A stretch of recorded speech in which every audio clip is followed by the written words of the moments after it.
आपसे इतना कहना चाहता हूं, आने वाला 2024 का चुनाव भी आपके सामने आ रहा है और अवकार माननीय प्रधानमंत्री नरेंद्र मोदी जी ने कहा है, क्योंकि ये डबल इंजन की सरकार है, लगातार विकास की रफ्तार बनी रहे, हमारे उदयपुर का भी विकास हो, हमारे राजस्थान का भी विकास हो।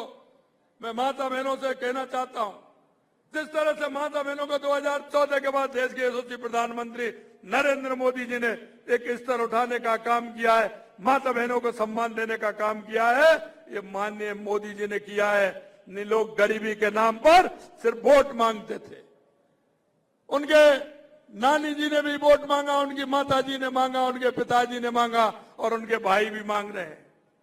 मैं कहना चाहता हूं, भारत कहां से टूट रहा है? वो न्याय यात्रा, अरे न्याय यात्रा निकालनी थी आपको तो कांग्रेस के राज में निकालनी थी, क्योंकि महिला अत्याचार में अगर कोई प्रदेश पहले पायदान पे था कांग्रेस के राज में तो वो राजस्थान था। अगर दलित अत्याचार में कोई पहले नंबर था तो वो राजस्थान था। अरे राहुल जी, अगर आपको न्याय यात्रा निकालनी थी तो कांग्रेस के समय निकालते, जिससे लोगों को न्याय मिलता। हमने वायदा किया है, माता बहनों के साथ सम्मान होगा, अगर किसी तरह से माता बहनों के साथ दुर्भावना होगा उसको किसी भी कीमत पर बख्शा नहीं जाएगा, ये हमने वायदा किया है। आपने देखा होगा उदयपुर के अंदर कन्हैया लाल की किस तरह से निर्मम हत्या की गई थी और सरकार का क्या रवैया रहा, ये आपने देखा होगा।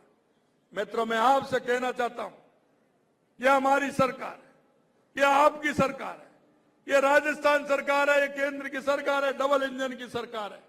आपने जिस मन और भाव से इस सरकार को बनाया है, जिस संकल्प के साथ आपने सरकार को बनाया है, एक एक संकल्प को हम पूरा करेंगे, यह हम आपको विश्वास दिलाते हैं। अंत में मित्रों, मैं कहना चाहता हूं कि जिस तरह से देश के यशस्वी प्रधानमंत्री नरेंद्र मोदी जी ने युवाओं को स्किल डेवलपमेंट के माध्यम से आगे बढ़ने का काम किया है, उसमें भी हमारे युवा आगे आए। और मैं कहना चाहता हूं, विकसित भारत संकल्प यात्रा के माध्यम से उन्होंने गांव, गरीब, मजदूर और एक एक पंचायत में जो उनकी गारंटी की गाड़ी गई है, 2014 के बाद जो भी योजना हमारी चली उनकी समीक्षा करने का काम भी उन्होंने किया है, क्योंकि कोई भी समीक्षा नहीं करता, अपना आंकलन कोई नहीं करता है। अगर इस देश के अंदर अपनी योजनाओं को आंकलन करने का काम किया है तो देश के प्रधानमंत्री नरेंद्र मोदी जी ने किया है।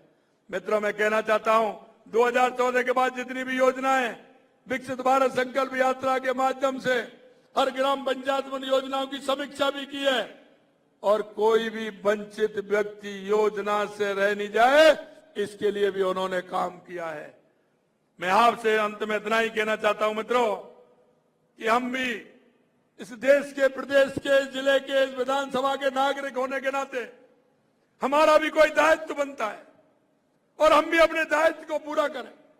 और वो दायित्व पूरा होगा जब हमारे बगल में बैठे गरीब, असहाय, अपंग, बीमार कोई भी व्यक्ति अगर हमारे पड़ोस में रहता है, हमारे मोहल्ले में रहता है, हमारे गांव में रहता है, हमारे रिश्तेदारी में है, कहीं भी रहता है, हम सभी को नागरिक होने का हमारा दायित्व बनता है कि हम उसको लेकर के जाएं। माननीय यशस्वी प्रधानमंत्री नरेंद्र मोदी जी की योजनाओं को उसको लाभ मिलाएं, क्योंकि कोई भी योजना ऐसी नहीं है जिसे किसी भी वंचित को कोई योजना का लाभ नहीं मिले। हर क्षेत्र में देश के प्रधानमंत्री नरेंद्र मोदी जी ने योजनाएं दी हैं। अगर बीमार होगा तो इलाज कराने की योजना है, अगर गरीब है तो उसको, गरीब को किस तरह से अपना काम कर सकता है, अपना व्यवसाय कर सकता है, अगर विकलांग है तो उसको, उसका किस तरह से उसको पेंशन मिल सकती है, ये काम हमने किया है। हमने आपसे वायदा किया था, हमने कहा था कि किसानों को सम्मान निधि बढ़ाने का काम करेंगे। मित्रों, 6,000 रुपए माननीय यशस्वी प्रधानमंत्री नरेंद्र मोदी जी देते थे, हमने आते ही पहली कैबिनेट में 2,000 रुपए किसानों को बढ़ाने का काम किया। हमारी सरकार चरणबद्ध तरीके से 12,000 रुपए करेगी। पहले चरण में हमने 2,000 रुपए बढ़ाने का काम किया है, ये हमने वायदा पूरा किया है। सामाजिक सुरक्षा पेंशन हमने कहा था कि हम इसको बढ़ाएंगे, 1000 रुपए मिलते थे, पहले चरण में हमने 1150 रुपए करने का उसका भी हमने काम किया है। सामाजिक सुरक्षा पेंशन बढ़ाने का भी हमने काम किया है। मैं आपसे इसलिए कहना चाहता हूं मित्रों, हर क्षेत्र में हमारी सरकार काम कर रही है। लगातार आपने देखा होगा, कोई ना कोई योजना बना करके हम योजना को मूर्त रूप देने के लिए उसका शिलान्यास करते हुए आगे बढ़ाने का हम काम कर रहे हैं। राजस्थान की गुलाब जी भाई साहब को पता है, लंबे समय तक विधानसभा में रहे, 2 बहुत बड़ी योजनाएं थी। ईस्टर्न राजस्थान की ईआरसीपी योजना 45,000 करोड़ रुपए की योजना है। इसी तरह की शेखावाटी की योजना वो 25,000 करोड़ रुपए से बड़ी योजना है। इन दोनों योजनाओं को समझौते करके लाने का काम हमारी सरकार ने किया है। आने वाले समय में इन योजनाओं पर काम भी चलेगा और जल्दी इस योजनाओं को पूरा भी किया जाएगा, ऐसा हम विश्वास आपको दिलाते हैं। यहाँ की जितनी भी योजनाओं का हम मूर्त रूप देंगे, इस क्षेत्र को पर्यटन की दृष्टि से आगे बढ़ाने का काम करेंगे। स्किल डेवलपमेंट के माध्यम से हम युवाओं को रोजगार देने का भी काम करेंगे। यहाँ हमारा, क्योंकि ये राजस्थान का कश्मीर है उदयपुर, राजस्थान का कश्मीर है उदयपुर। यहाँ की वादियां जब देखते हैं आनंद आता है। यहाँ का पर्यटक, हर तीसरा पर्यटक उदयपुर में आता है। इसे बढ़ाने का काम करेंगे।